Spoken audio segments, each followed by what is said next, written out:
wabarakatuh. Waalaikumsalam warahmatullahi wabarakatuh. Selamat siang, salam sejahtera untuk kita semua.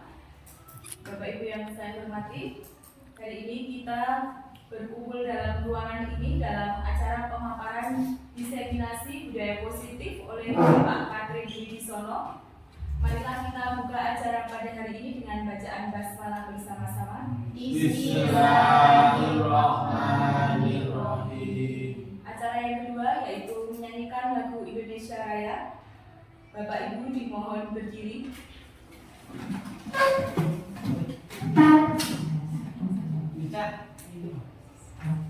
Kepada Ibu Yuli dipersilakan untuk memimpin lagu Indonesia Raya.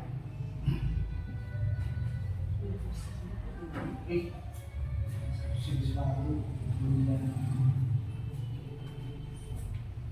kita menyanyikan lagu Indonesia Raya bersama-sama.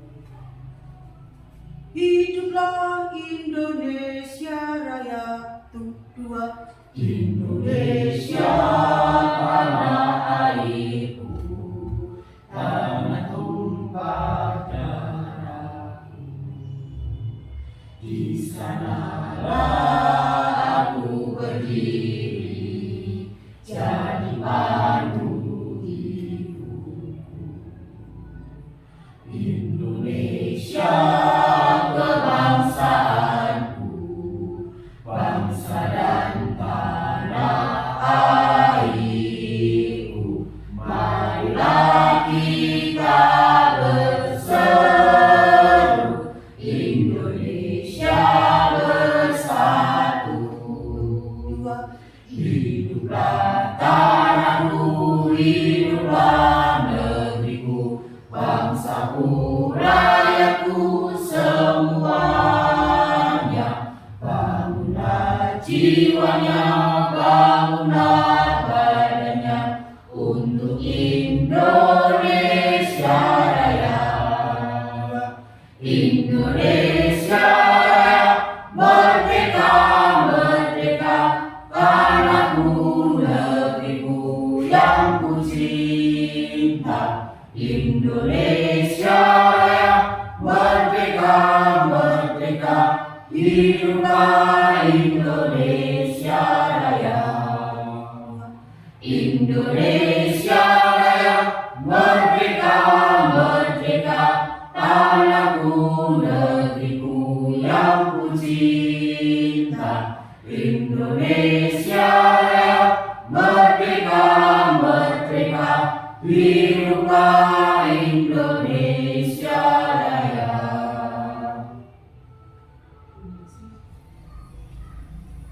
Bapak Ibu dipersilakan duduk kembali.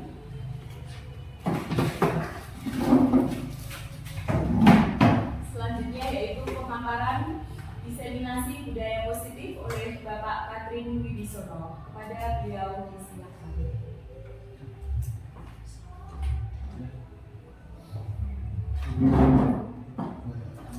Terima kasih. Assalamualaikum warahmatullahi wabarakatuh. Alhamdulillah wasyukurillah wa amma ba'da. Profis sotri wa yasri amri wa hlul 'uqdatam min lisani yafqahu qawli. Amma ba'da.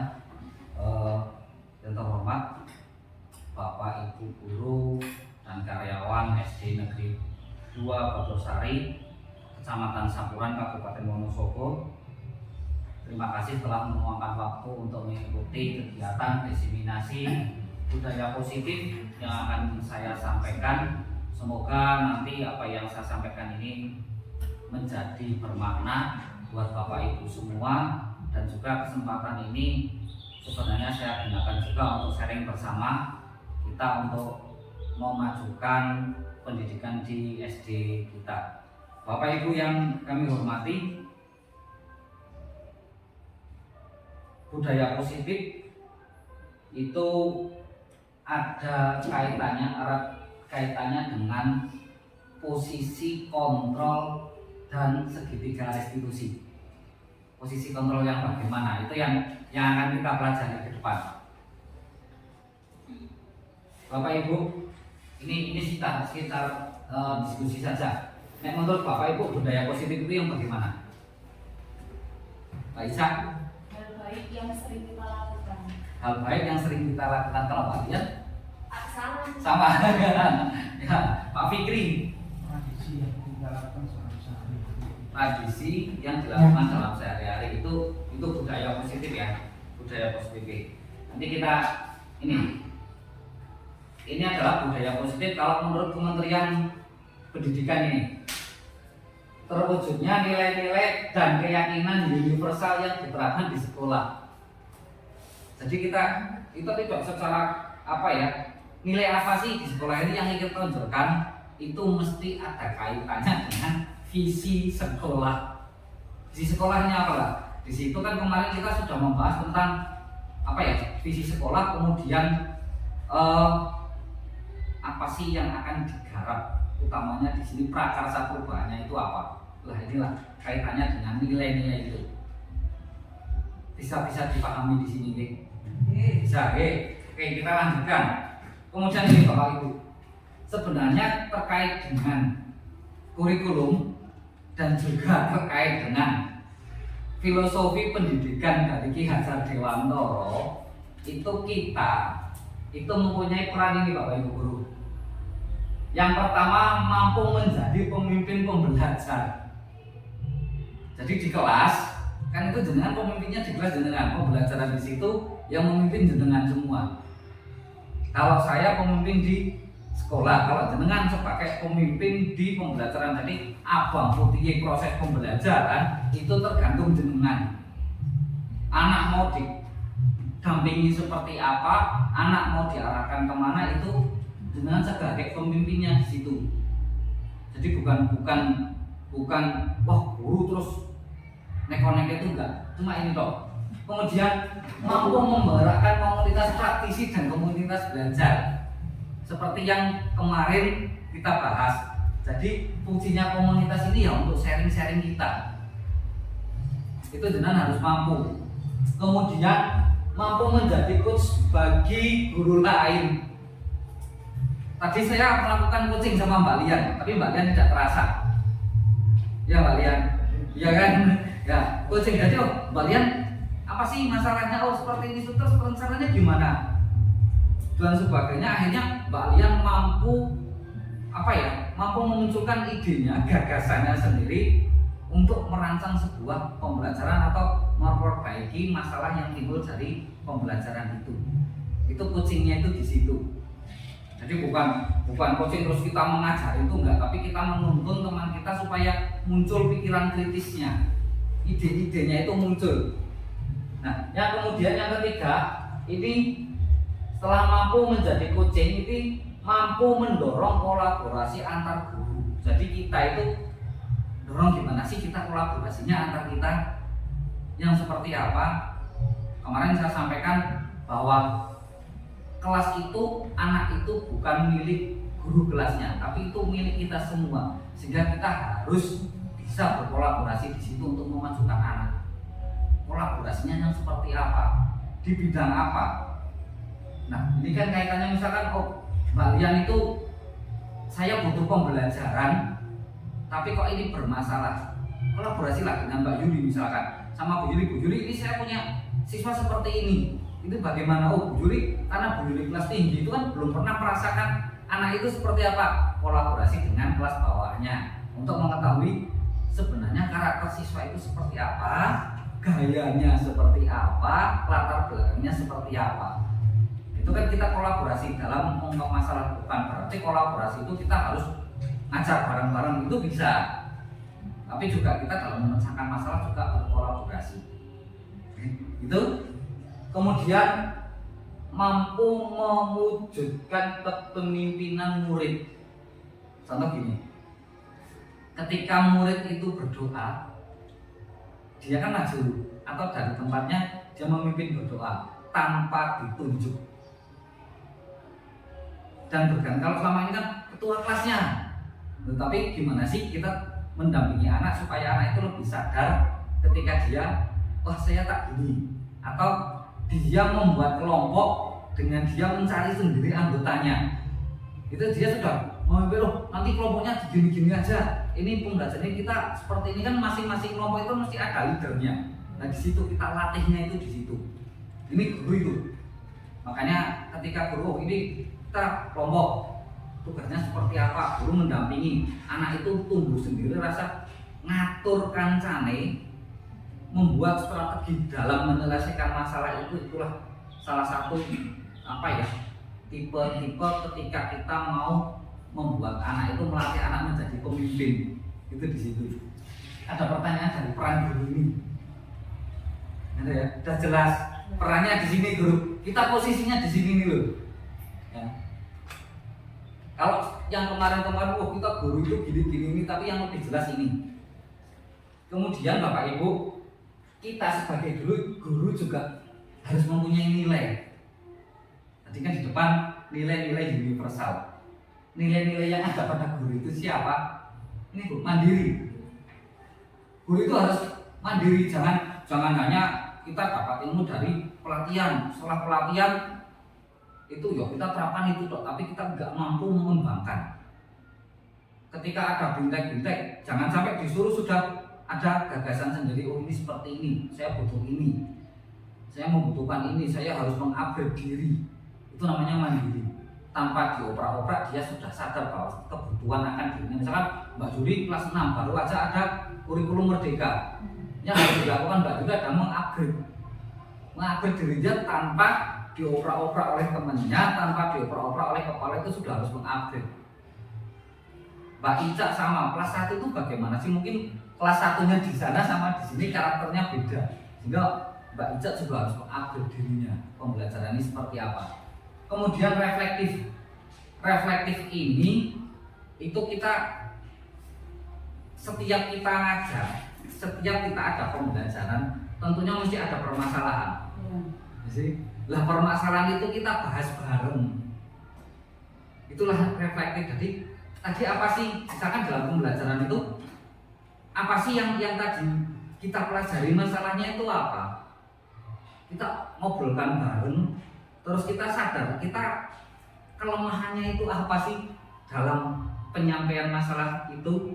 Oh mungkin suara saya kurang jelas, mungkin suara saya terlalu banter, mimik muka saya sebagai guru terlalu sangar, kan bisa terjadi seperti itu. Jadi anak itu sudah tahu dulu begitu ada Bu Yuli, wah Bu Yuli gitu. Nah itu kan, tapi kita harus memperbaiki itu, kita harus refleksi terus. Nah kemudian kolaboratif, jelas kita harus membuka diri untuk kita kerjasama dengan orang lain, dengan pihak lain. Ya. Seperti saya, misalkan saya guru olahraga, Mas Aris guru olahraga, sesama guru olahraga, masa mau jalan sendiri-sendiri kan, kita kolaborasi. Loh, misalkan Mas Aris itu kok Jafran itu seperti apa sih anaknya? Oh ini kalau tangani sendiri kan mesti nggak kuat, maka kolaborasi dengan guru yang lain. Atau Mas Aris saya menemukan trik ini loh untuk si A, maka coba guru yang lain gimana triknya untuk si A ini. Nah itu kita obrolkan, kita kolaborasikan, kita cari jalan keluar bareng. Kemudian inovatif, Bapak Ibu, sekarang kan kondisi kita itu harus dikejar dengan zaman. Jadi kata dulu saya pernah dulu, ojo padake zamanmu karo zaman anakmu. Kita jangan samakan zamannya kita sama zaman anaknya kita sekarang, itu zamannya sudah beda. Jadi kita harus selalu inovatif, kita mengikuti perkembangan zaman. Terus yang namanya inovatif itu bukan berarti kita harus digitalisasi, itu enggak. Misalkan gini, kita dulu ngitungnya pakai kerikil, bosan kan anak, kita rubah pakai lidi, itu sudah inovatif. Nanti terus dikembangkan lagi. Kalau mungkin anak seperti Mbak Lian biasanya ngajar pakai gambar video, tapi kita tunjukkan yang aslinya. Ini loh yang namanya akar dicabutkan, itu sudah inovatif dan itu dikembangkan terus. Karena kalau kita tidak inovatif, yang terjadi korbannya itu anak kita itu akan selalu ketinggalan. Sehingga apa? Grade anak-anak ketika lulus, ketika keluar dari lingkungan sekolah itu dia seperti anak yang nggak tahu apa-apa. Harapan kita kan anak ini ketika keluar ditanya tahu ini, ditanya ini tahu ini. Jadi benar-benar menguasai. Satu-satunya jalan itu guru harus inovatif. Jangan, nek zaman biyen itu nek ngajar itu kan selalu guru di depan ngomong sampai saya muridnya ngantuk. Nah, sekarang inovasi apa sih supaya anak itu lebih tertantang, anak itu menemukan hal-hal baru. Kita harus mencari cara terus. Kemudian yang kelima ini berpihak pada murid. Nah, berpihak pada murid ini yang kadang kita masih terbawa sama doktrin lama. Berpihak pada murid sih bagaimana? Nah, apapun yang kita lakukan itu pemikiran kita arahnya itu untuk siswa. Jangan sampai ini memberatkan siswa, tapi meringankan kita, tapi memberatkan siswa. Itu yang sering terjadi dulu kan seperti itu. Guru ngasih tugas sama siswa, kerjakan LKS halaman sekian sampai sekian. Sampai rumah anaknya stres. Kan seperti itu. Gurunya apa? Enak gurunya lah. Loh, Bu, kok di kantor kenapa siswa sudah tak kasih tugas? Tugasnya Pak mengerjakan LKS kan? Nah, dulu seperti itu. Nah, sekarang kita enggak. Kita mulai berpihak pada murid, kita sesuaikan kebutuhan murid, kita dampingi individu murid, kita tahu kebutuhannya murid, kebutuhan belajarnya murid, ya. Terus kita tahu karakteristik muridnya bagaimana. Karena gini, kebutuhan murid pada dasarnya beda-beda, ya kan? Meskipun itu juga kecerdasannya hampir sama, tapi kebutuhannya tetap beda. Saya butuh matematika itu yang sudah 3 digit. Yang satu saya butuhnya yang 2 digit. Kalau dia 3 digit dia belum butuh. Atau dia sekarang lagi ngepen tentang ilmu bumi misalkan, tapi ini pelajarannya matematika. Gimana sih konsep matematika kita masukkan ke dalam apa yang dia butuhkan itu? Karena gini, kalau kita melihat ke karakter ke belakang, ya karakter ke belakang, jelas siswa ini latar belakang orang tuanya beda-beda. Orang tuanya ekonominya beda, disiplinnya di keluarga juga beda. Yang anak tentara itu mesti dia gesturnya, terus posisi badannya, kedisiplinnya itu mesti beda, ya. Terus yang anak pedagang itu biasanya dia mindsetnya sudah ke bisnis. Tapi kalau anaknya pegawai itu dia mesti mindsetnya dia seorang pekerja. Nah ini gimana sih kita memenuhi kebutuhannya itu? Itu Bapak Ibu ada pertanyaan sampai sini? Belum, lanjut. Nah ini budaya positif. Nah, budaya positif ini ada 7 hal yang memang baru. Tapi sebenarnya sudah lama, tapi hanya di kita itu baru banyak yang mendengarnya baru. Ini yang pertama, perubahan paradigma belajar. Kemudian kebutuhan dasar manusia, motivasi perilaku, disiplin positif, posisi kontrol, keyakinan kelas dan segitiga restitusi. Opo itu? Mari kita bahas. Ini Bu, perubahan paradigma belajar. Ada beberapa ilusi sebenarnya yang itu hanya seolah-olah itu kita anggap itu benar, tapi sebenarnya kita nggak yakin kalau itu benar. Ya. Contohnya ini, guru mengontrol siswa. Pokoknya siswa itu kudu A, kudu B, kudu C. Kamu duduk di sini, kamu membaca ini. Kamu duduk di sini, kamu nonton video ini. Kamu duduk di sini, kamu membaca ini. Kamu gambar ini. Sebenarnya mereka itu kan apa ya? Seolah-olah kita kontrol, mereka mau karena terpaksa. Ya enggak? Karena terpaksa. Pokoknya jam 7:15 semua anak harus ke musola. Itu kan terpaksa. Karena apa? Menuruti kemauan dari guru, bukan karena kesadaran dirinya. Tapi kalau anak sudah terlebih bebek, dia langsung ke sana. Tapi kita amati berapa anak yang harus dobrak-dobrak ketika dia sudah seperti itu tapi masih di kelas. Berarti kan dia sebenarnya dia memberontak dengan perintah kita, kontrol kita itu mereka memberontak, tapi kita paksakan. Nah itu dampaknya seperti apa sih pada anak? suatu saat dia akan memberontak. Suatu saat dia akan pergi dari situ. Itu. Yang kemudian ini, bahwa semua penguatan positif, efektif dan bermanfaat. Kebayangkan nggak kalian? Semua penguatan positif, ya, efektif dan bermanfaat.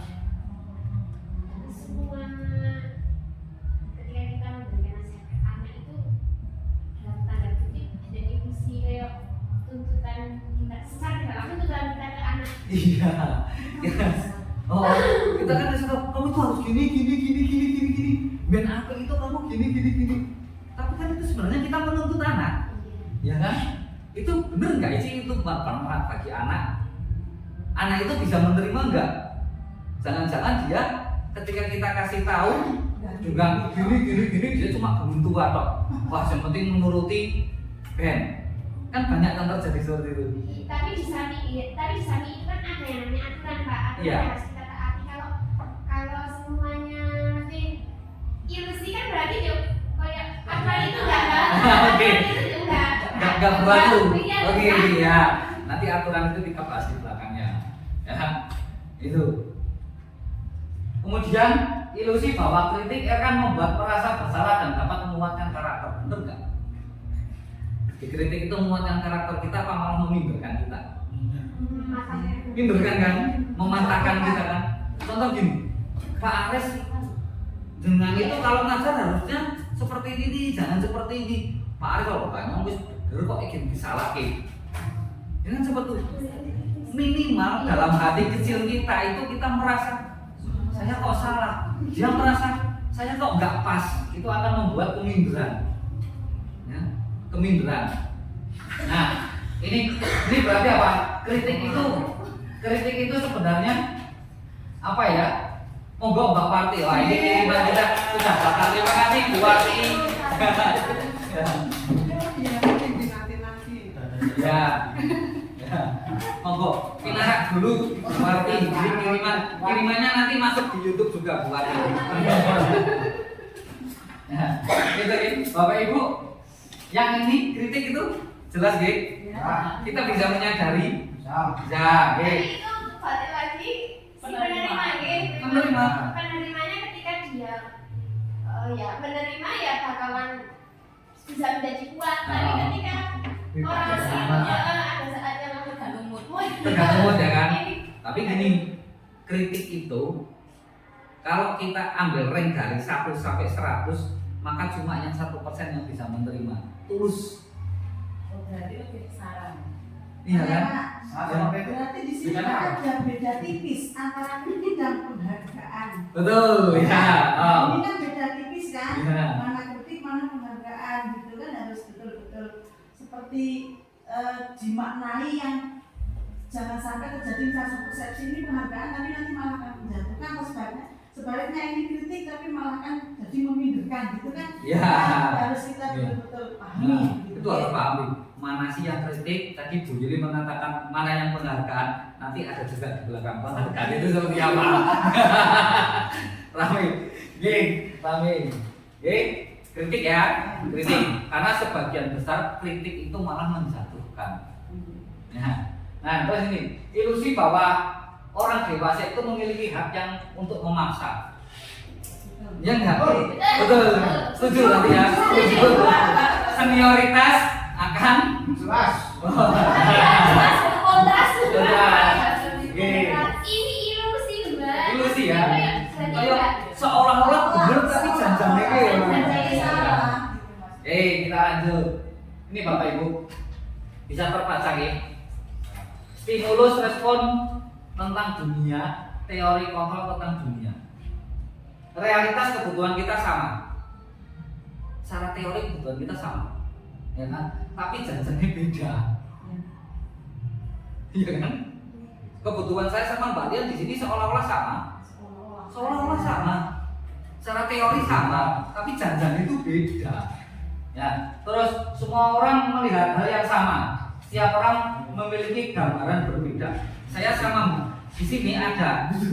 Dengan semua melihat di sini, ya, melihat di sini sama, tapi sudut pandangnya jenengan berbeda. Ya, sama-sama melihat tapi saja. Objeknya sama, tapi sudut pandangnya beda. Nah, itu kita mencoba mengubah orang agar berpandangan sama dengan kita. Sering nggak? Ya, sering. Sering kan? Ya, Sering. Padahal apa? Kita berusaha memahami pandangan orang lain tentang dunia. Iya nggak? Orang terima. Orang terima. Ya karena pandangannya itu beda. Ya. Menurut saya, Ya. Perilaku buruk dilihat sebagai suatu kesalahan. Baik dan buruk itu tergantung apa? Sudut pandangnya. sudut pandangnya Mas. Ya kan? Tapi kebanyakan kita memandang bahwa sesuatu yang buruk itu mesti salah. Oh, Nah, terus semua perilaku memiliki tujuan. Dia melakukan itu mesti ada alasannya, ada tujuannya. Mau kok melakukan itu? Seperti contoh Mbak Warti, dia ngirim makanan ini tujuannya kan ada. Tujuannya biar kita terisi tidak oleh. Nah, itu mesti mempunyai tujuan. Meskipun perilakunya benar apa salah?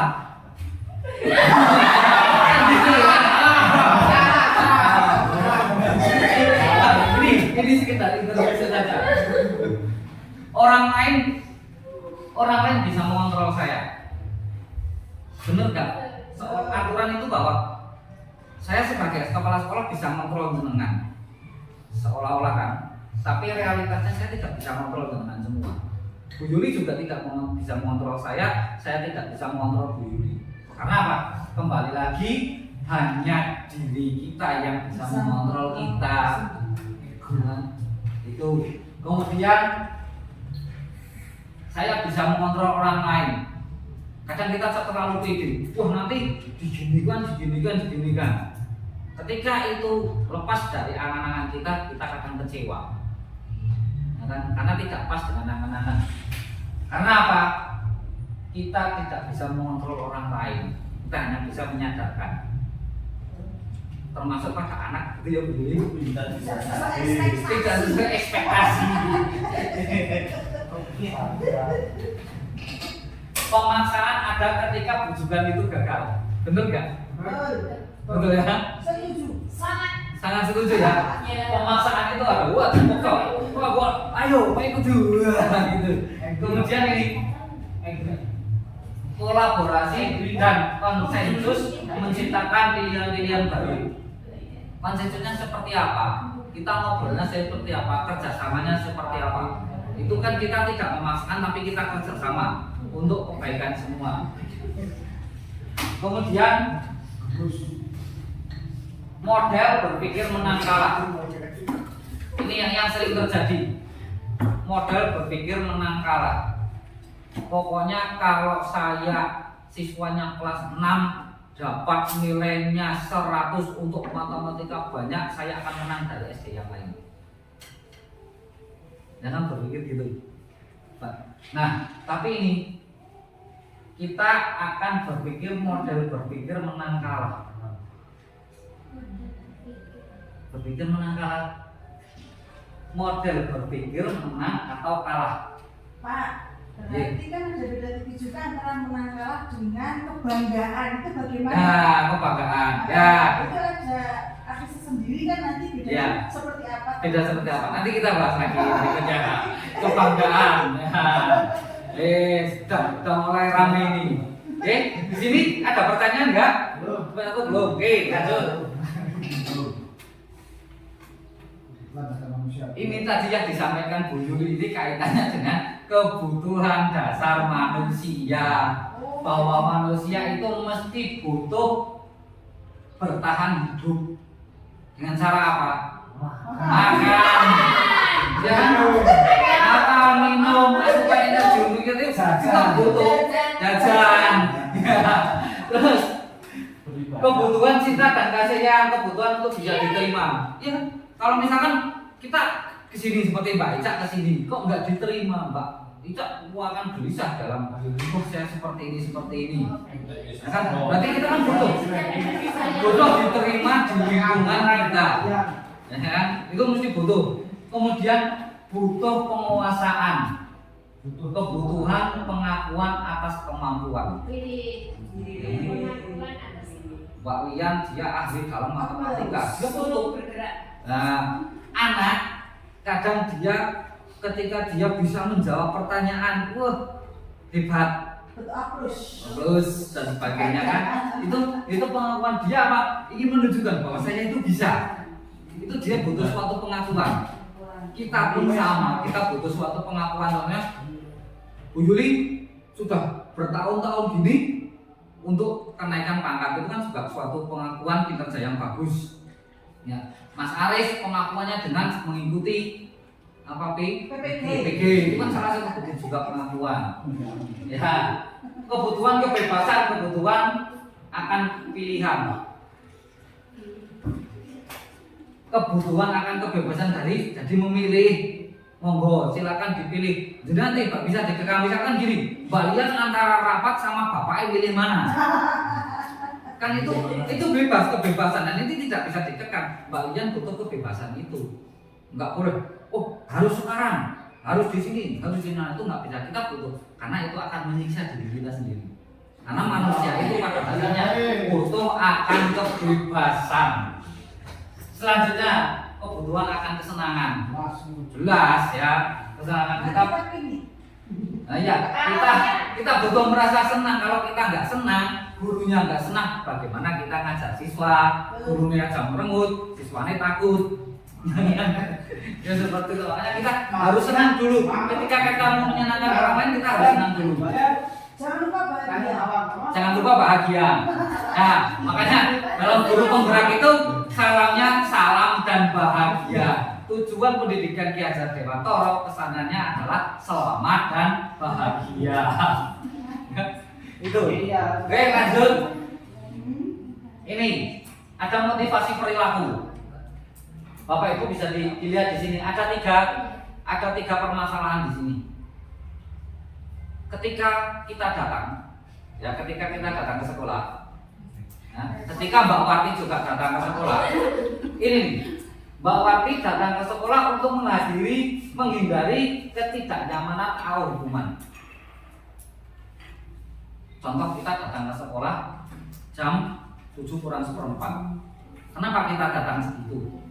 Menghindari panggilan. Karena ada hukuman dan ketidaknyamanan bagi kita. Sama siswa pun datang jam 7 itu karena siswa nanti takut ketika dia masuk kelas nanti dia terlambat dihukum. Nah, itu kan Mbak. Matur nuwun Mbak Wati. Kemudian ini yang kedua, untuk mendapatkan imbalan atau penghargaan dari orang lain. Ketika dia melakukan sesuatu, itu dia ingin sebuah imbalan. Pernah ya seperti itu ya, banyak terjadi. Atau ingin mendapatkan penghargaan dari orang lain atau pengakuan dari orang lain. Kita melakukan ini biar kita menjadi yang terbaik, biar kita bisa dihargai orang lain, kita disogok-sogok oleh orang lain, ya, karena kita ingin. Biasanya itu terjadi pada anak muda. Dia ingin melakukan sesuatu supaya gebetannya itu ting-ting gitu. Biasanya kayak gitu. Nah, ini ada yang ketika ada beda ini. Untuk menjadi orang yang mereka inginkan dan menghargai diri sendiri dengan nilai-nilai yang mereka percaya. Beda kan? Bedanya di apa, Mbak? Kalau nomor 2 kan ada satu orang lain, Pak. Ya. Tapi kalau nomor 3 kan dari diri sendiri. Oh. Kesadaran ya. Oke. Kalau nomor 1 itu juga ada. Sendiri. Keterpaksaan. Begitu loh, Pak. Ya. Jadi keterpaksaan. Ya. Berarti yang nomor 1, nomor 2 ini karena faktor eksternal. Ya. Kalau yang nomor 3 ini karena dari internal. Kalau internal kita sudah, saya datang tidak terlambat itu karena saya ingin menghargai diri saya sendiri. Saya mengerjakan pekerjaan dengan bagus, dengan rapi, itu karena menghargai diri saya sendiri, bukan untuk orang lain. Jenengan ngajar ketika jenengan ngajarnya bagus itu untuk siapa? Bukan untuk supaya dilihat kepala sekolah ini apik, dilihat orang lain itu guru berprestasi enggak, tapi jenengan benar-benar menghargai diri jenengan bahwa kita adalah guru, kita mempunyai tanggung jawab terhadap siswa kita. Jangan hanya transfer tapi kita mendampingi siswanya untuk mencapai tujuan dari anak itu. Jadi ini tadi sudah ketemu ya Bu Yuli. Pertanyaan yang kedua ketemu. Nah, terus ini Bu, yang selanjutnya disiplin positif. Disiplin positif itu yang bagaimana sih? Di sini sudah ada ini. Nilai dasar. Nah, definisinya seperti itu. Disiplin adalah sesuatu kondisi yang terbentuk melalui serangkaian tindakan yang menunjukkan nilai-nilai kepatuhan dan ketaatan. Nilai-nilai kepatuhan Tuhan dan ketaatan. Salah satu nilai karakter tersebut selalu ditanamkan guru di sekolah. Kita baca satu-satu dengan harapan dapat menciptakan iklim pembelajaran yang kondusif. Masuk nggak? Suatu kondisi yang terbentuk melalui serangkaian tindakan yang menunjukkan nilai kepatuhan dan ketaatan. Jadi nggak dipaksa, tapi disadarkan, sehingga dia akan terbentuk nilai kepatuhan. Misalkan, nah ini nanti kaitannya dengan kesepakatan. Misalkan ada kesepakatan di sekolah ini bahwa kita harus menjaga kebersihan. Berarti ketika dia ada sampah kemudian diambil, maka itu sudah suatu bentuk kedisiplinan. Karena ini merupakan kepatuhan terhadap nilai kebersihan yang sudah menjadi keyakinan kelas, ya, dan dia mentaatinya. Berarti intinya nanti merujuk ke kesadaran diri tanpa disuruh, begitu ya Pak? Iya, tanpa disuruh dia sudah melaksanakan itu. Karena di situ ada suatu kesepakatan yang sudah kita sepakati bersama dan dia tidak ingin melanggarnya. Dia ingin patuh, ingin taat. Misalkan di kelas semua siswa mengerjakan tugas tepat waktu. Berarti dia nilai kedisiplinannya itu apa? Ketika dia tidak mengerjakan tugas tepat waktu, berarti kan dia sudah tidak patuh dan tidak taat terhadap kesepakatan yang diambil bersama, terhadap keyakinannya itu. Jadi, nah, terus nilai karakternya apa di situ yang muncul? Tanggung jawab kan? Tanggung jawab. Nah, harapannya Pak, kalau semuanya bisa seperti itu, maka kelas akan lebih kondusif. Tidak ada guru yang Ngomel. kamu belum mengerjakan tugas, ngapain aja kamu di rumah. Akhirnya terjadi intervensi terhadap anak tanpa tahu alasan anak itu kenapa sih dia kok belum mengerjakan tugas. Nah, terus ini berdasarkan teori kontrol, posisi kita sebagai guru itu, ini posisi kontrol ini saya dapatkan dari modul guru penggerak, dan saya tidak mengutip langsung dari William Glasser dan Gosen. Ini ada 5 posisi kontrol yang diterapkan oleh seorang guru penghukum. Ya. Posisi kontrol ini masih diterapkan oleh beberapa guru. Jangan termasuk enggak? Termasuk. Sangat termasuk ya. Paham ya? Sebagai penghukum jelas ya. Penghukum. Pokoknya nek orang lakoni seperti ini, kamu saya ini kan hormat bendera. Ya. 1 jam push up.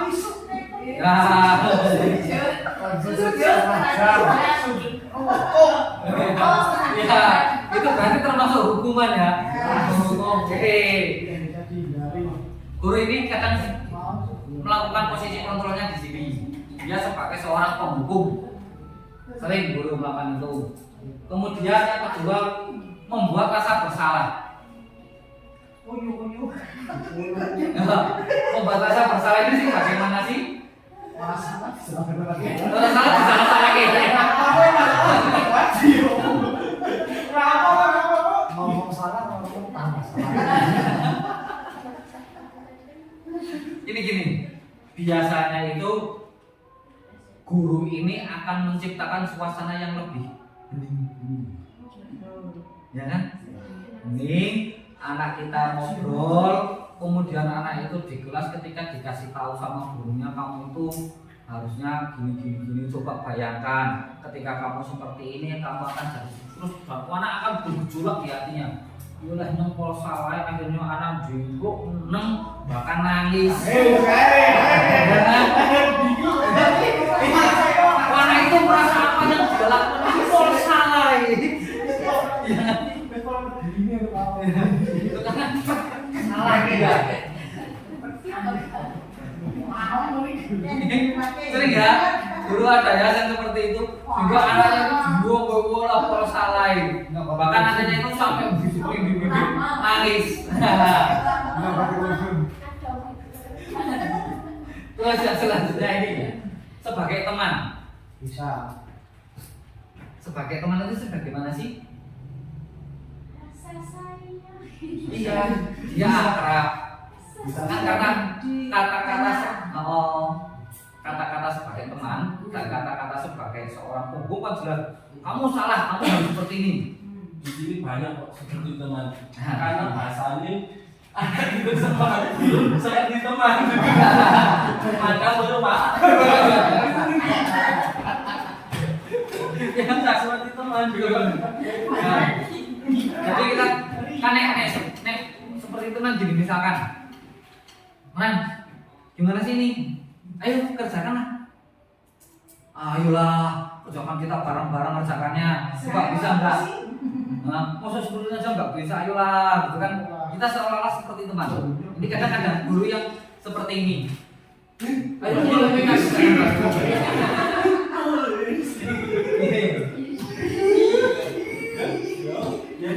Nah, dampaknya apa?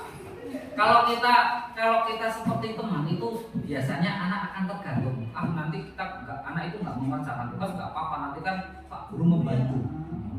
Dengan Pak Guru membantu. Nanti kalau Pak Guru membantunya dengan cara apa? Dikerjakan sama Pak Gurunya, Itu kan kadang kita sering seperti itu atau yang lain. Kemudian ini pemantau atau pengawas. Wah, mumpet ini banget. Pemantau, pengawas. Ketika mengawasi, guru bertanggung jawab atas perilaku murid yang diawasi. Ada bayangan di pengawas? Posisi pemantau berdasarkan peraturan-peraturan dan konsekuensi. Dengan menggunakan sanksi atau konsekuensi, guru dapat memisahkan hubungan pribadi dengan murid. Posisi tersebut berawal dari teori stimulus respon. Jadi kita ngawasi. Anak itu seperti ini, kita awasi. Jangan sampai anak itu melenceng, kita awasi terus. Seperti itu. Masuk ya Bapak Ibu. Oke. Selanjutnya. Teng dong. Nih. Manajer. Guru itu sebagai manajer. Yang bagaimana menjadi seorang manajer ini? Ini posisi di mana guru, gimana Mbak? Gimana cara dibaca Mbak? Kelihatan nggak? Nggak kelihatan. Kelihatan. Posisi di mana guru bersama murid, mempersilahkan murid mempertanggungjawabkan perilakunya, mendukung murid agar dapat melakukan atas permasalahan sendiri. Pada posisi ini, murid diajak untuk menganalisis kebutuhan sendiri maupun kebutuhan orang lain. Di sini penekanan bukan pada kemampuan Konsekuensi. konsekuensi. Nah, Namun bagaimana dapat berkolaborasi dengan murid dalam memperbaiki kesalahan yang telah dilakukan dengan memposisikan diri sebagai manajer akan berdampak negatif bagi penguatan otak atau karakter murid. udah belum? Belum. Jadi ketika kita menjadi manajer itu kita menyadarkan murid. Misalkan iya, ketika ada murid yang misalkan yang sering terjadi tidak nukari kancane lah. Biasanya kan ada bullying. Ya. Kita tanya alasan itu apa sih dia seperti itu?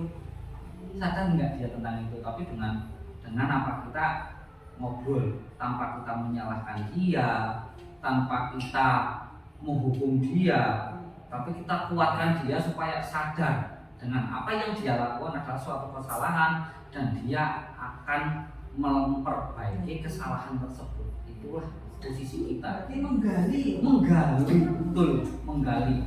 Hampir sama dengan coaching. Nah, ini Kalimat-kalimat itu akan berdampak negatif bagi penguatan watak. Maksudnya gimana? Nah, penguatan watak dan karakter murid. Ini dampaknya, ya ini berbanding terbalik. Ini berbanding terbalik.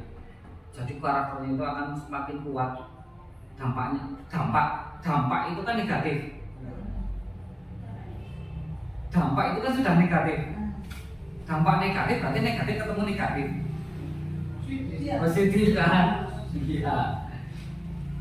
Mungkin yang dimaksud di sini mungkin sebagai pelaku manajer itu tidak boleh memposisikan diri untuk menjadi manajer. Seorang harus sejajar dengan orang yang dibimbing itu supaya nggak ada apa ya kayak kayak merasa kayak dia anak-anakan di bawahan gitu nama pribadi itu. Nah, enggak. Karena ini kan sing saya sama gitu ya. Dampaknya kok negatif gitu. Ya. Apa karena ada gap antara ya manajer dan yang dibimbing gitu, nanti yang dibimbing itu merasa kayak minder gimana gitu. Ya, bisa terjadi Pak.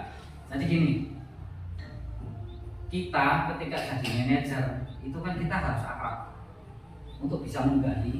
Kalau kita menjadi seorang penghukum, maka caranya kita kan salah, ya kan?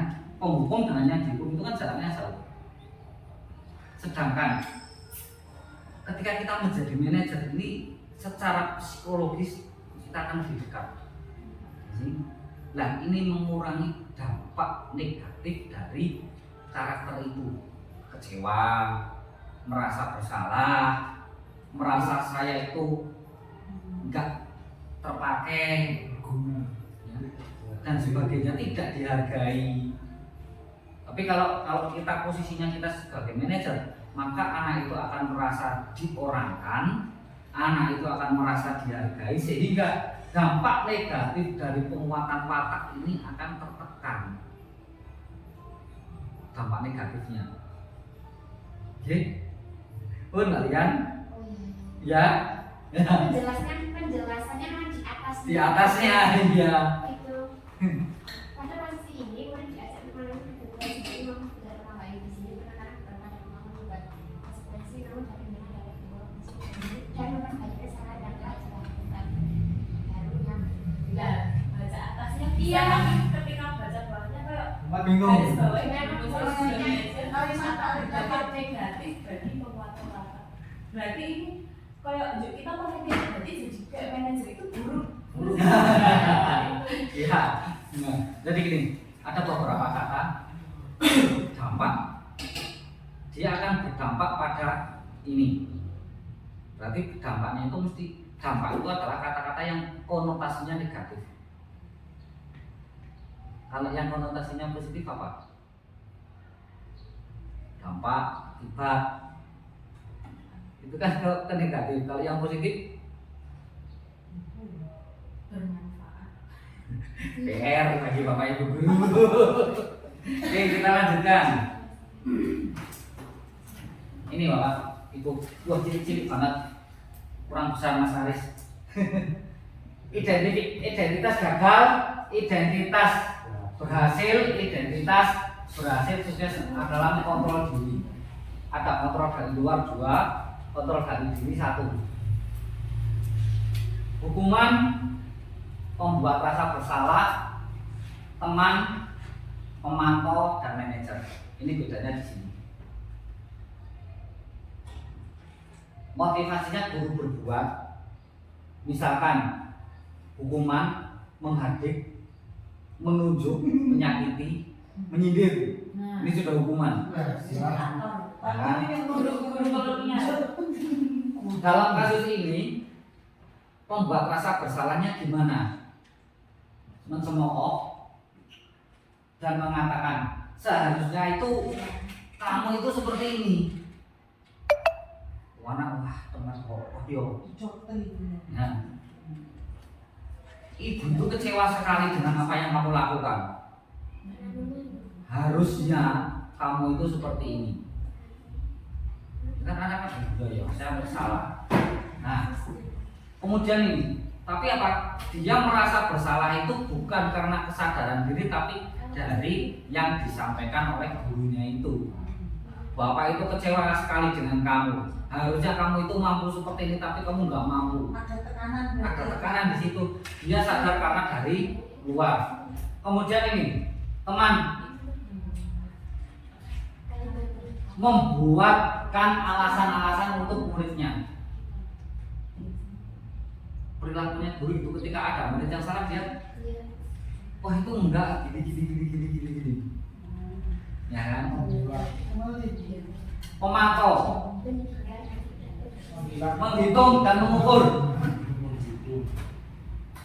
Kumpul dalam hitungan 5, 1, 2, 3, 4, 5. Menghitung. Dalam sekian menit harus selesai. Waktu habis dan sebagainya. Kemudian kalau ini yang manajer mengajukan pertanyaan-pertanyaan. Mbak, gimana pekerjaannya? Sulit nggak? Sulit Pak. Loh, sebelah mana yang sulit? Ini sebelah sini. Itu sulitnya di bagian apa?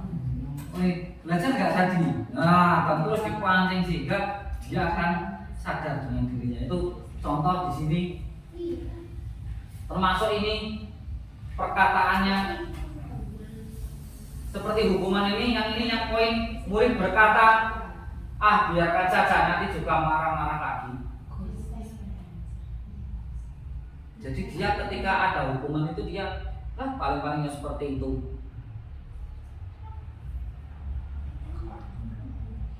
Rasa bersalah murid akan mengatakan, Bu saya minta maaf.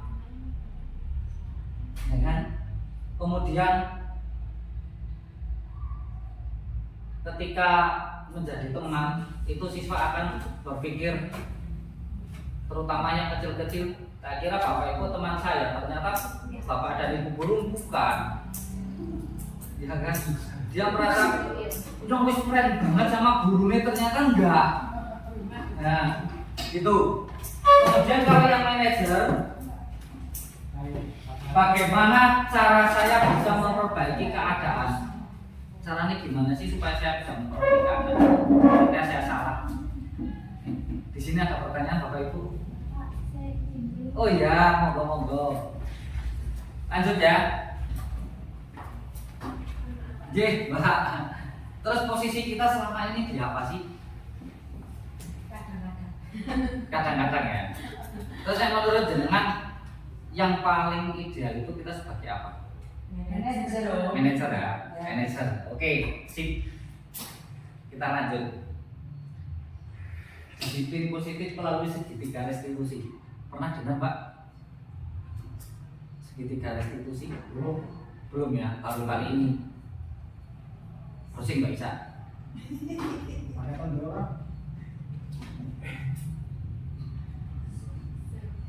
Segitiga restitusi itu apa sih sebenarnya? Proses yang dapat digunakan untuk membantu siswa sehingga dapat kembali ke kelompok mereka dengan karakter yang lebih baik. Ya, Mbak Yuli nemu yang lain nggak? Belum. Belum. Nah, di sini segitiga restitusi merupakan proses untuk menciptakan kondisi bagi murid untuk memperbaiki kesalahan mereka, hampir sama dengan yang tadi disampaikan Mbak Ica, sehingga mereka bisa kembali pada kelompok mereka dengan karakter yang lebih kuat. Maksudnya gimana sih? Kita konsei. Ini Bapak Ibu, dalam kita menyelesaikan masalah, ya, ketika salah satu contoh metode yang kita gunakan adalah segitiga restitusi. Di sini, ya, ada validasi kebutuhan. Kemudian di situ ada menanyakan keyakinan, dan yang paling bawah menstabilkan identitas. Yang kita lakukan terlebih dahulu adalah menstabilkan identitas. Yang paling bawah. Iya, kita lakukan dulu. Setiap ada masalah kita stabilkan dulu anaknya itu. Belajar kenapa sih? Ada apa? Setiap orang pasti melakukan kesalahan. Iya, setiap orang masih melakukan kesalahan. Ya, kemudian validasi kebutuhan. Dia kebutuhannya seperti apa? Ya, kamu kenapa seperti itu? Ya, kamu kenapa kok seperti itu? Alasannya kamu apa? Ya, itu masuk dalam validasi kebutuhan, dan kelanjutannya adalah menanyakan keyakinan. Bagaimana keyakinannya kamu? Kamu yakin itu benar? Kamu yakin itu benar? Saya salah. Kenapa kok salah? Saya melanggar keyakinan kelas. Keyakinan kelas yang seperti apa? Terus rencana kamu mau bagaimana? Nah, seperti itu. Kamu ingin menjadi yang seperti apa? Dan sebagainya. Nah, ini adalah yang pertama, itu menstabilkan. Kita pertama menstabilkan dulu identitasnya. Untuk membuat anak yang merasa gagal karena berbuat salah menjadi positif terhadap dirinya. Jadi dari apa yang dia lakukan itu dia jadi posisinya berpikirnya positif. Ini guru bisa berkata ketika ada masalah,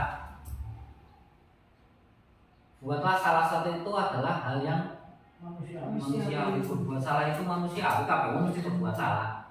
Kemudian Bapak Ibu juga tidak, Bapak Ibu juga kadang berbuat salah. Kita pasti bisa menyelesaikan permasalahan ini. Yakin kan? Ayo kita ngobrol, kita masih bisa menyelesaikan ini. Ya. Kemudian ada lagi, Bapak dan Ibu tidak tertarik untuk mencari tahu siapa yang benar, siapa yang salah. Bapak Ibu lebih tertarik untuk menyelesaikan masalah ini. Bukan kaitannya siapa yang benar dan siapa yang salah, tapi pinginnya Bapak Ibu guru itu kita selesai, masalah ini selesai.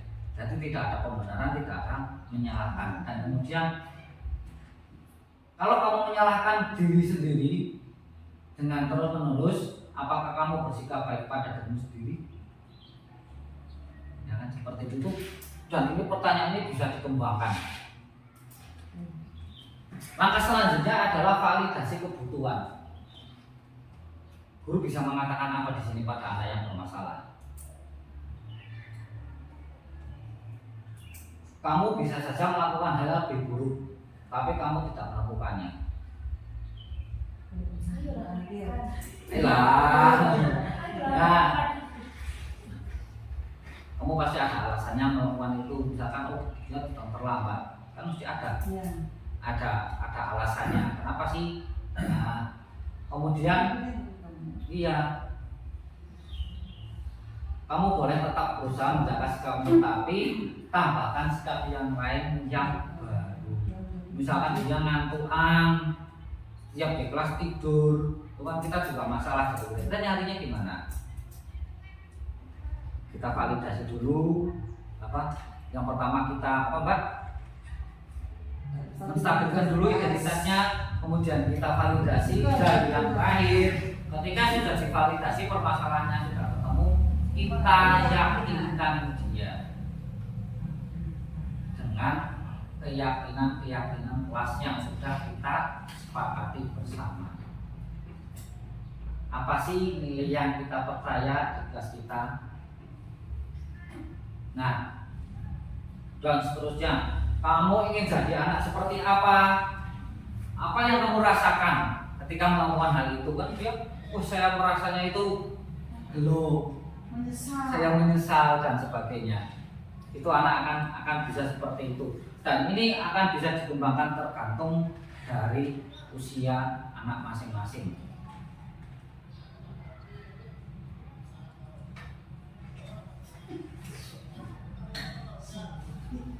Ini Bapak itu ada pertanyaan sampai sini? Belum ada pertanyaan. Nah, nanti ini permasalahan seperti itu kita coba gali. Jenengan angan-angan kan banyak sekali masalah yang muncul di anak kita. Itu rencana jenengan mau bagaimana dengan segitiga restitusi ini? Contoh ya, contoh aja. Contoh misalkan Mbak Ica itu terjadi kasus dalam 1 bulan terlambat 5 kali ke sekolah. Nah, kira-kira Bu Yuli sebagai wali kelasnya akan melakukan apa terhadap Ica ini?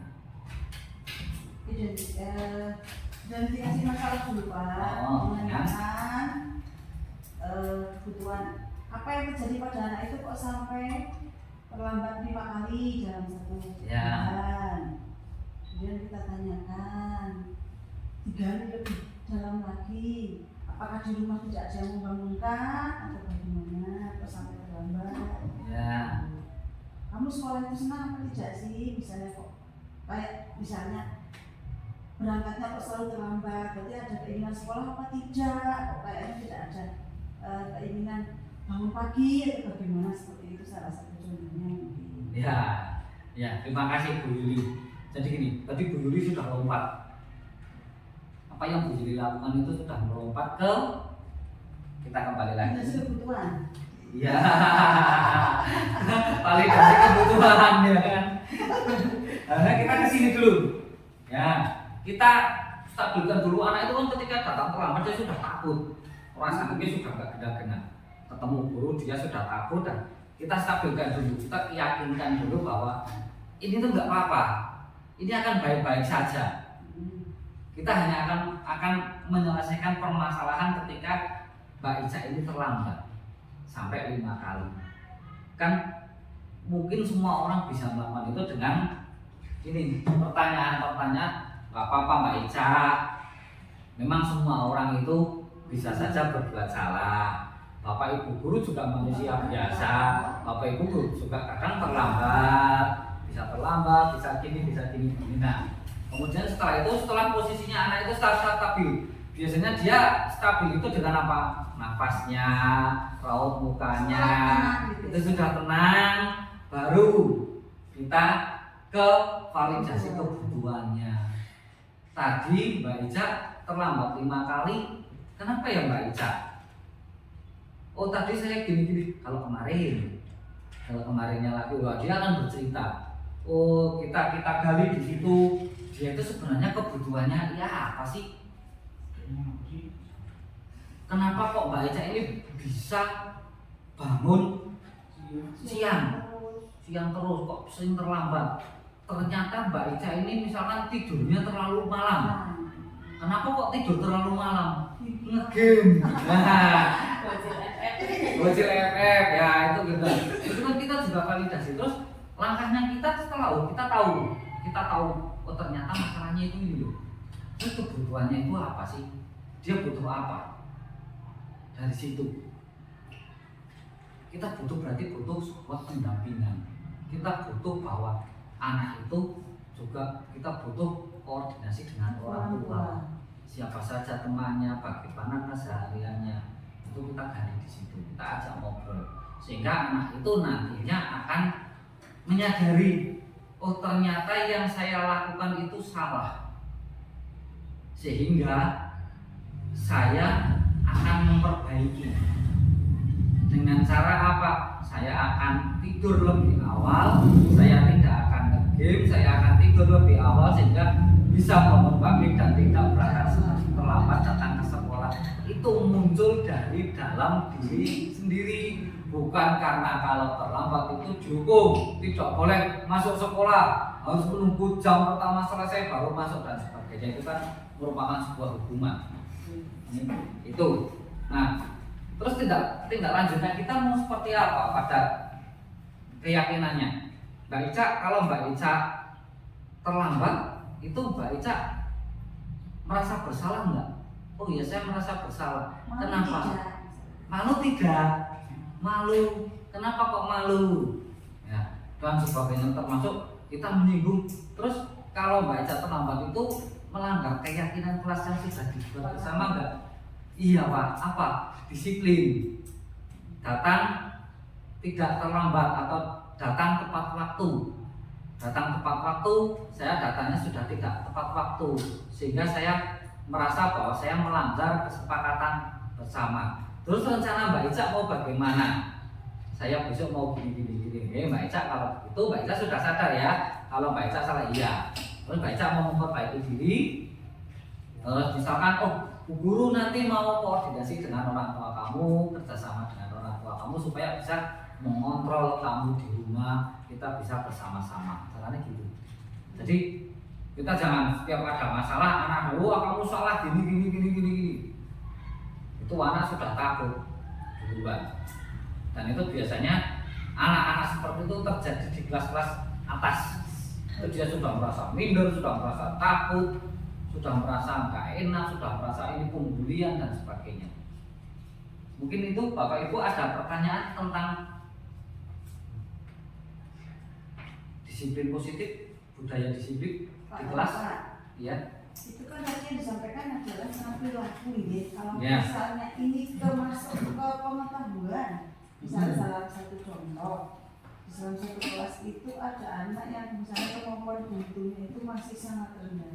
Ya. Bukan kadang anak juga minder gitu kan, atau mungkin merasa seperti tadi diberi tugas itu justru menangis karena merasa tidak mampu. Oh ya. Nah, kita sebagai guru untuk memenuhi kebutuhannya tersebut, jangan sampai kita jadi penghukum yang tadi kita lakukan pertama kali. Kita harus menjadi seorang manajer itu bagaimana langkah yang harus kita lakukan untuk anak tersebut. Ya. Kalau tadi Mbak Yudi itu menyampaikan bahwa anak itu kurang di apa Mbak? Kalau misalnya menghitungnya Kemampuan lemah. menghitungnya lemah gitu. Nah, kemampuan menghitungnya lemah itu kalau menurut Mbak Yudi biasanya karena apa itu Mbak? Kalau menurut yang sudah saya lakukan itu karena satu, mungkin memang kemampuan anaknya yang seperti itu. Ya. Nah, kemudian yang kedua, pembiasaannya kurang gitu. Gitu ya. Ya, sehingga untuk yang sudah saya lakukan dengan memberikan pembiasaan walaupun sedikit tapi sering, Ya. supaya anak tersebut ingat begitu, baru seperti itu Pak. Harus seperti itu. Yeah. Ada dampaknya enggak itu Bu, dengan melakukan seperti itu? Ada dampaknya tapi belum signifikan, masih sedikit bukan Sedikit, proses. tapi tetap ada kenaikannya. Ada kenaikannya. Kalau biasanya Bu Yuli kalau anak seperti itu ada rencana lain nggak untuk merubah strateginya mungkin? Ada. Contohnya apa? Misalnya seperti pembiasaan pagi itu kan setelah kita tahu bahwa anak-anak kemampuan anak kita itu kan berbeda-beda sehingga Ya. kemampuannya juga berbeda-beda. Ya. Misalnya dalam pembiasaan pemberian tugas pagi sebelum mulai pembelajaran kan sudah ada pengelompokan sendiri. Misalnya anak yang sangat rendah itu nanti setiap pagi sebelum masuk diberi kartu atau mengambil kartu untuk menghitung begitu Pak. Kemudian selain itu juga setelah pulang sekolah atau waktu anak-anak sudah saatnya pulang itu juga diberi lagi soal atau yang membuat mereka itu ingat kembali apa yang tadi pagi sudah diajarkan begitu. Ya. Seperti itu. Oh, Jadi ya. sedikit tapi dilakukan berulang-ulang. Nah, itu sudah betul Bu Yuli. Jadi tadi secara tidak terasa Bu Yuli sudah menyampaikan gagasannya dari pertanyaan Bu Yuli. Karena kalian ada Ya, bagus itu. ya. Itu kan tak bilang Ya, yang penting gini. Tadi saya sudah mencoba coaching sama Bu Yuli. Bu Yuli tidak terasa sudah terpancing gagasannya untuk keluar. Nah, itu tadi Bu Yuli sudah tepat dengan ide-ide gagasannya Bu Yuli untuk anak-anak yang mohon maaf kemampuan numerasinya agak lemah. Nah, di situ itu kita juga bisa menggunakan ini Bu, segitiga restitusi itu bisa. Jadi kita tanya, Mbak, jenengan itu kamu itu ini kenapa sih soal ini kamu nggak bisa mengerjakan? Ada apa? Oh, saya sulit di sebelah sini. Nah, dia akan keluar. Oh, nggak apa-apa, itu ibu guru juga dulu waktu seusia kamu juga belum bisa untuk ini dan sebagainya, sehingga dia dikuatkan, dia percaya dirinya muncul dulu. Ya, setelah muncul itu kan dia tersenyum. Berarti dia apa ya namanya, diidentifikasinya, menstabilkannya itu sudah oke kan? Nah, menstabilkan identitasnya itu oke ya. Oke, kita masuk ke ranahnya yang ke validasi kebutuhannya. Tadi waktu mengerjakan soal itu kesulitannya apa? Belum bisa perkalian. Terus kita sadarkan, terus kita gali sehingga itu misalnya oh saya belum bisa perkalian, harusnya bagaimana? Terus rencananya gimana? Rencananya saya akan belajar tentang perkalian ya, sama tadi seperti yang saya sampaikan pada Bu Yuli. Itu masalahnya Pak Bu seperti ini. Terus Bu Yuli tindakannya selama ini apa? Saya melakukan ini. Terus berdampak enggak? Ya berdampak. Terus rencananya gimana? Rencananya saya mau gini. Nah, itu kan sudah melalui itu, dan secara tidak langsung tadi saya sama Bu Yuli sudah coaching dengan anak pun kita hampir mirip dengan itu, tapi ke arahnya segitiga restitusi. Sehingga terakhir kita kuatkan anak itu dengan keyakinan bahwa dia itu mesti bisa, dia itu mesti mampu. Karena ketika anak ini mampu, itu juga dia sudah yakin dia akan mampu. Nah, kaitannya dengan penghargaan tadi yang Bu Yuli sampaikan, itu benar nggak sih penghargaan, hadiah itu bisa mendongkrak kualitas siswa itu? Misalkan ada kasus ini, di kelas ini Pak Aris tidur, Pak Aris tidur, kemudian saya sebagai guru, Pak Aris, kalau Pak Aris besok lagi nggak tidur di kelas, Pak Aris saya kasih hadiah bolpen. Itu dia itu akan memperbaiki situasinya apa enggak? Tidak. Kenapa? Karena kan ada imbalan gitu loh Pak. Ya. Saya tidak akan tidur karena besok akan diberi pulpen misalnya. Ya. Bukan karena dari Diri sendiri. Dampaknya ke anak yang lain? Mary ya. Oh, supaya saya dapat pulpen saya akan tidur aja. Ya, kan seperti itu. Nah, itu makanya yang namanya hadiah, apalagi dalam bentuk apa ya, benda, barang, ini akan merusak moral dari anak itu. Kemudian kalau penghargaan berupa oh hebat, tapi boleh saja itu dengan catatan tidak menuju pada satu orang. Misalkan gini, matematika yang tak alam terus, yang tak saya acungi terus tak bisa. Yang lain bagaimana? Saya paling saya nggak mampu, saya tidak akan dikasih jempol sama Pak guru. Sudah, biarkan saja. Saya melakukan ini, saya tidak akan mampu. Kan seperti itu. Tapi kalau kita memberi penghargaan kepada semua kelas, oke, kelas ini hebat, terima kasih, tepuk tangan untuk kelas kita semua. Dia akan merasa bagian dari kehebatan itu, sehingga dia PD-nya akan lebih meningkat. Itu termasuk hadiah tadi, penghargaan, hadiah yang tadi pertanyaan yang pertama. Terjawab di sini. Ada lagi pertanyaan Ibu? Pak, untuk pengaplikasian segitiga restitusi dari kesalahan anak, saya punya masalah di kelas itu. Ada seorang anak yang setiap hari sepertinya di mata saya itu melakukan kesalahan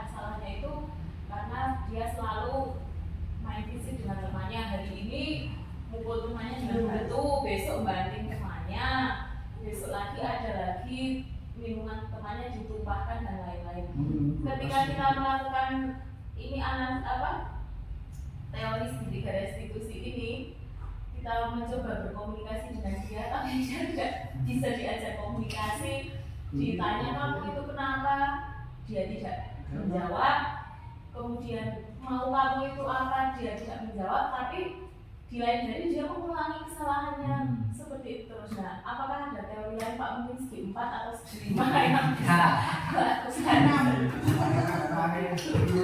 Ada sebuah teori gini. Seorang bayi dia akan berbicara dengan sesama bayi, tapi orang tua tidak akan pernah tahu bahasanya bayi. Oke, dong.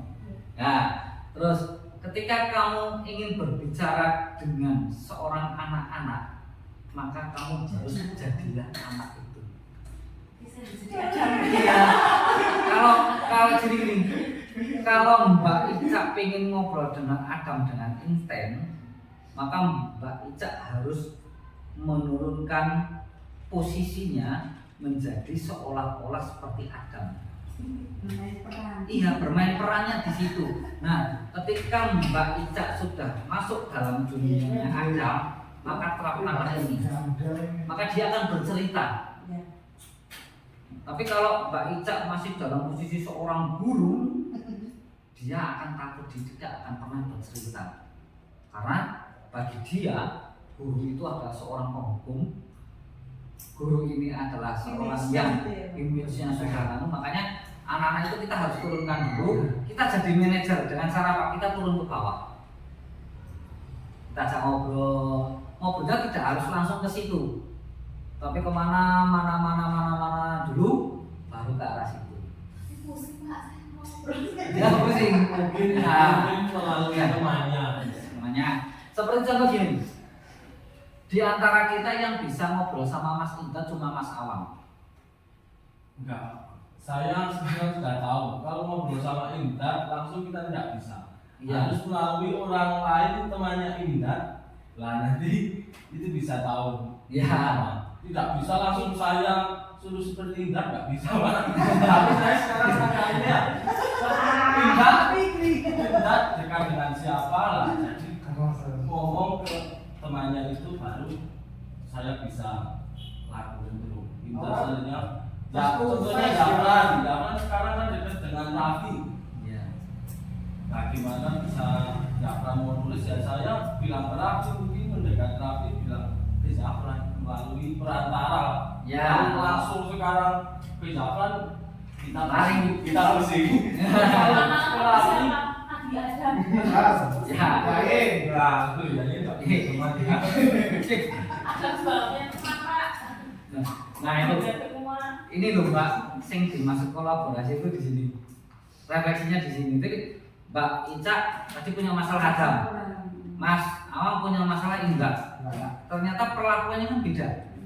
Ya. Kemarin saya sempat ngobrol sama Adam juga, dia mau cerita. Ternyata si Adam ini, dia ketika melakukan seperti itu, dia tidak tahu alasannya apa. Cuma tiba-tiba ingin Iya, gitu. iya. Tiba-tiba ingin gitu. Ya. Gemes pingin tak gini. Nah, itulah yang perlu juga kita nanti selesaikan masalah Adam ini. Kita tidak bisa menyelesaikan sendiri, tapi menyelesaikan bareng. Kadang kita juga harus memanggil atau komunikasi dengan orang tuanya. Posisinya seperti ini. Mungkin orang tua dia akan lebih paham cara menanganinya seperti apa. Kita adopt cara menanganinya orang tua itu. Kalau kita sendiri jelas kita nggak tahu karena kita belum paham betul karakternya Adam seperti apa. Yang tahu kita itu bahwa anak itu nakal. Salah itu adalah nakal.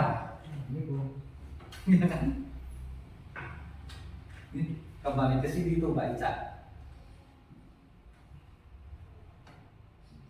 Mana ya tadi ya?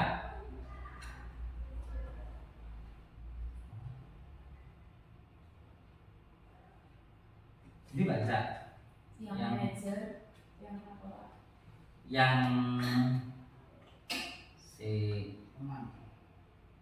Apa mungkin mau dikasih untuknya bayar pun Ini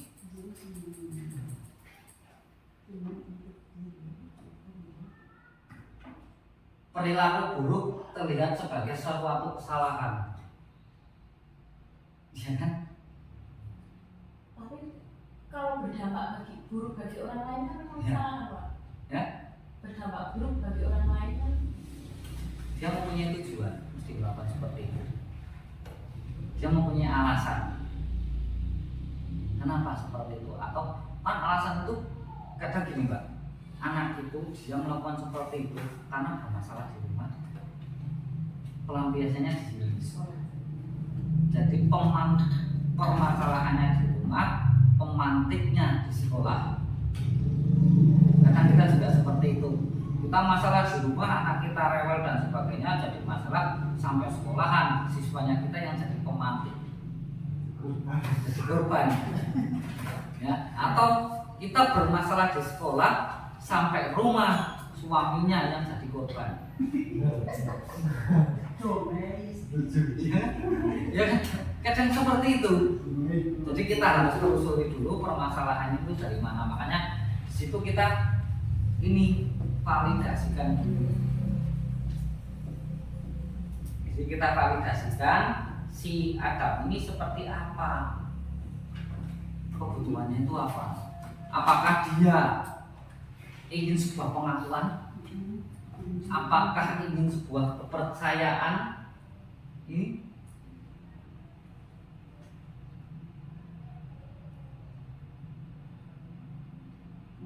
Ini dia melakukan itu mesti ada kebutuhan yang belum terpenuhi. Anak melakukan seperti itu mesti ada kebutuhan yang belum terpenuhi. Biasanya, ya, ketika dia melakukan hal ini, tadi yang dilakukan Adam, mesti dia ingin sebuah penguasaan. Ya, teman-temannya takut sama dia ingin kebebasan dan sebagainya. Masalah gede, teman-temannya harus takut semua. Nah, ini mesti dia mempunyai kebutuhan yang belum terpenuhi. Harus kita gali kebutuhan sebelah mana sih yang belum terpenuhi, kebutuhan apa yang bisa kita fasilitasi. Mungkin kalau usia-usia segitu kan semua apa yang dia lihat gitu loh Pak. Iya. Ada kalanya kita setelkan video suatu peristiwa, misalnya kalau dia senang berlari, disetelkan itu, nanti dampaknya berlari. Ikut berkelahi bisa Tapi kalau ada ceritanya gitu loh Pak, mungkin kan itu loh dampaknya kalau kamu melakukan ini itu akan seperti itu. Mungkin yang biasanya kan dari visualnya, Ya. seperti itu gitu loh Pak. Kalau hanya diberitahu atau mungkin dengan pendengarannya masih kurang mengena, jadi mungkin ke visual sekaligus ke pendengarannya. Iya. Terima kasih Bu Yuli, itu banyak sekali Cara-caranya sih. makan. Nah, disinilah kita kembali ke atas.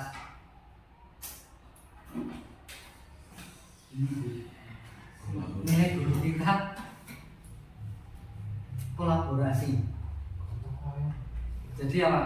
Permasalahannya di kelasnya Ibu Ica itu, kalau Ibu Ica pendam sendiri kan jadi bingung.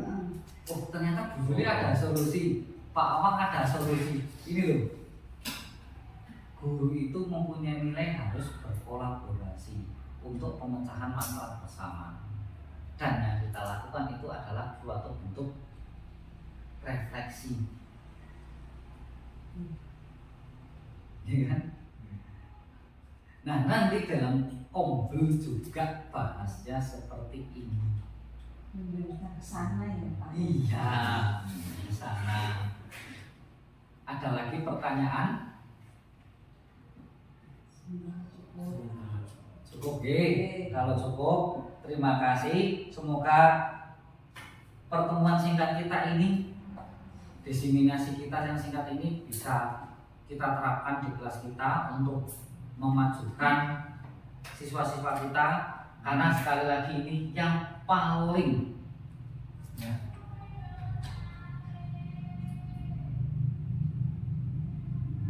Yang nomor 5 ini, kita harus selalu berpihak pada murid, yang berpihak pada semua murid, dan yang kita lakukan itu hanya untuk murid, bukan untuk kepentingan kita. Karena di SD kita itu merupakan SD yang istimewa dari segala aspek, ya. Kebutuhan muridnya full banyak. Itu Bapak Ibu, semoga kita bisa menjadi guru yang selalu berpihak pada murid untuk menuntun, bukan mentransfer, tapi bukan menuntut, tapi menuntun siswa supaya siswa bisa mencapai kebahagiaan dan kesuksesan. Itu Bapak Ibu, terima kasih. Akhir kata, mohon maaf atas segala kekurangan dan kesalahan dari saya. Saya akhiri, wabillahi taufiq wal hidayah. Assalamualaikum warahmatullahi wabarakatuh. Waalaikumsalam warahmatullahi wabarakatuh. Monggo sami. Terima kasih kepada Bapak Katrin Wibisono SPD Kor yang telah menyampaikan pemaparan materinya pada hari ini. Semoga apa yang beliau paparkan kepada kita semua dapat kita jalankan dalam proses belajar mengajar setiap hari. Amin. Marilah kita tutup pertemuan kita pada hari ini dengan bacaan hamdalah bersama-sama. Alhamdulillahirrahmanirrahim. Bapak Ibu terima kasih. Wassalamualaikum warahmatullahi wabarakatuh. Waalaikumsalam